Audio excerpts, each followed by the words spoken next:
Hi friends, welcome to Kokila's channel. நம்ம இன்னைக்கு இந்த வீடியோல நல்ல ஹெல்தியான காராமணி காரக்குழம்பு எப்படி செய்யறது பார்க்கலாமாங்க.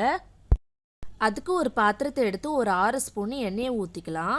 எண்ணெய் நல்லா சூடான பிறகு ஒரு ஸ்பூன் கடுகு போட்டுக்கலாம். ஒரு ஸ்பூன் வெந்தயம் போட்டுக்கலாம்.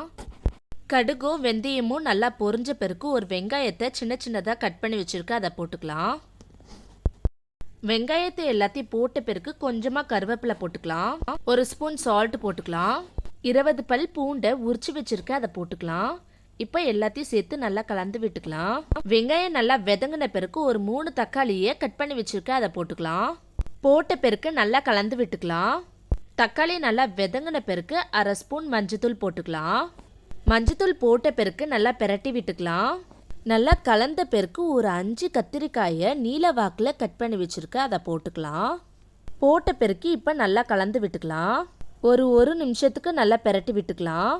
நல்லா கலந்த பிறகு ஒரு 4 ஸ்பூன் சாம்பார் மிளகாய் தூள் போட்டுக்கலாம். இந்த சில்லி பவுடர், தனியாத்தூள், சீரகத்தூள் இதெல்லாம் எதுவுமே போட தேவையில்ல. வீட்டு மிளகாத்தூள் மட்டுமே போட்டால் போதும்.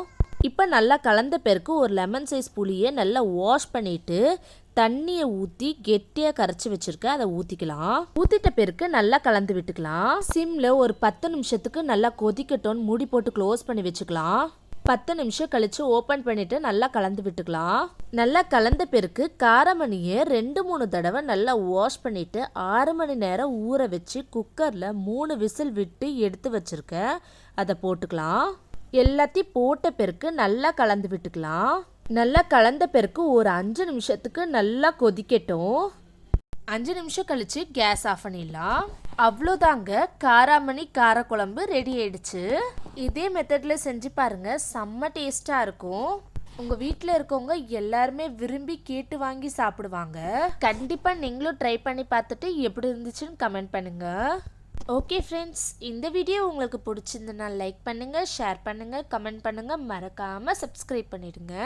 Thank you friends, Tata.